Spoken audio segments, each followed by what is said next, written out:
बहुत समय पहले की बात है। एक घने जंगल में बंदरों का एक बड़ा सा झुंड रहता था।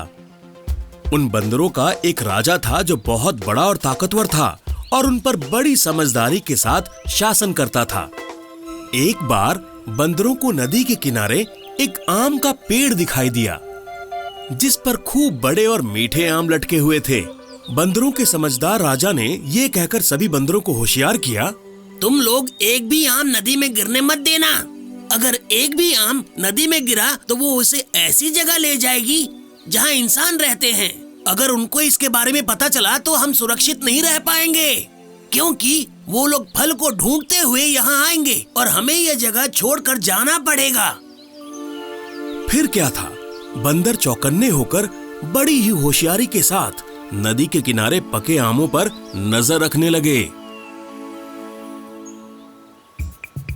लेकिन एक दिन एक बड़ा सा पका हुआ आम नदी में गिर गया और बंदरों को पता ही नहीं चला।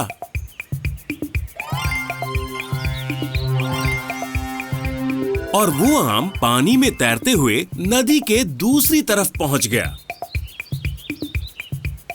वहां शाही धोबी कपड़े धो रहा था कि तभी उसे वो आम दिखाई दिया। उसे लगा कि वो आम मीठा और रसीला होगा। उसने तय किया कि ये आम मैं राजा को दूंगा।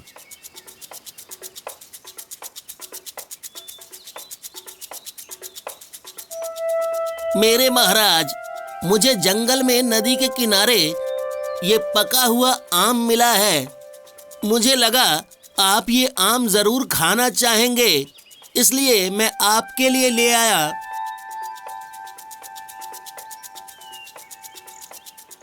राजा ने आम खाया। सच में उससे ज्यादा मीठा आम उसने पहले कभी नहीं खाया था। उसे वैसे ही और भी आम चाहिए थे। उसने सोचा, धोबी को ये आम नदी के किनारे तैरता हुआ मिला था। पक्का ये नदी के दूसरी तरफ से आया होगा। जरूर दूसरी तरफ आम का पेड़ होगा। इसके बाद उसने ये पता लगाने का फैसला किया कि आखिर वो आम आया कहां से। ये पता लगाने के लिए वो अपने सैनिकों के साथ आगे बढ़ा।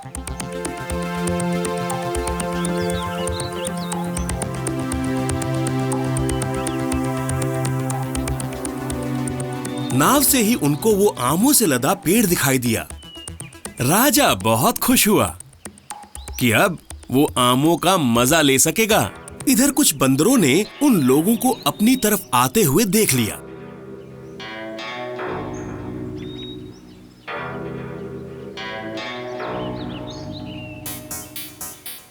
वो दौड़कर अपने राजा के पास गए और उसे बताया कि कुछ इंसान नाव से बगीचे की तरफ जा रहे हैं। हमें फौरन यहाँ से निकलना होगा। तुम सभी बेलों के सहारे जल्दी से नदी की दूसरी तरफ चले जाओ।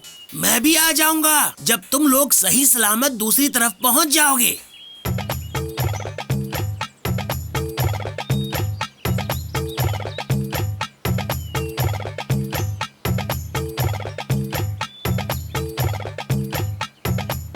उसने बूढ़े और छोटी उम्र के बंदरों को पार जाने में मदद की। उसको जब यकीन हो गया कि सारे बंदर सही सलामत दूसरी तरफ पहुंच गए हैं, तो वो भी दूसरी तरफ जाने की तैयारी करने लगा।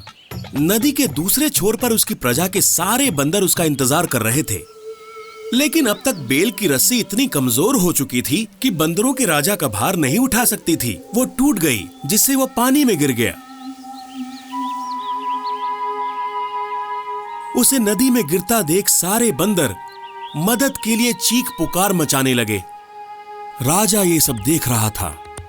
जिस तरह से बंदरों के राजा ने सारे बंदरों को सुरक्षित जगह पर भेजा, उससे राजा काफी हैरान हुआ। बंदरों के राजा को पानी में गिरता देख उसने अपने सैनिकों को उसे बचाने का हुक्म दिया। राजा ने बंदरों के राजा का स्वागत करते हुए कहा, हमें तुम्हारी जिम्मेदारी की भावना देखकर अच्छा लगा। तुम्हारी प्रजा दूसरे किनारे पर पूरी तरह सुरक्षित है। तुम बहुत थक गए हो। अगर तुम चाहो तो मेरे महल में चलकर कुछ दिनों के लिए रह सकते हो। महाराज, इनविटेशन देने के लिए शुक्रिया। मैं आपके साथ नहीं चल सकता। मेरी जगह मेरी प्रजा के साथ है। उन्हें मेरी जरूरत है। तुम सच में महान राजा हो।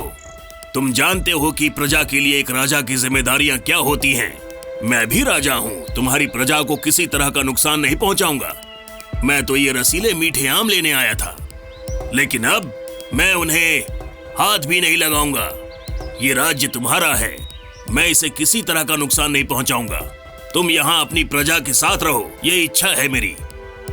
मेरी जान बचाने और हमें यहाँ रहने देने के लिए आपका शुक्रिया। अब दोस्ती हो गई है तो खाली हाथ नहीं जाने देंगे। मैं आपसे विनती करता हूँ महाराज, आप कुछ आम अपने साथ ले जाएं। आपका ये दोस्त ये रसीले आम आपके महल में हर साल पहुँचाएगा। इससे हमारी दोस्ती मजबूत बनी रहेगी।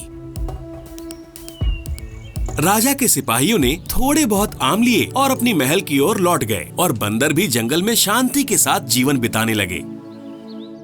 तो प्यारे दोस्तों, आपने देखा बंदर राजा कितना भला, कितना जिम्मेदार था और वो अपनी प्रजा से कितना प्यार करता था।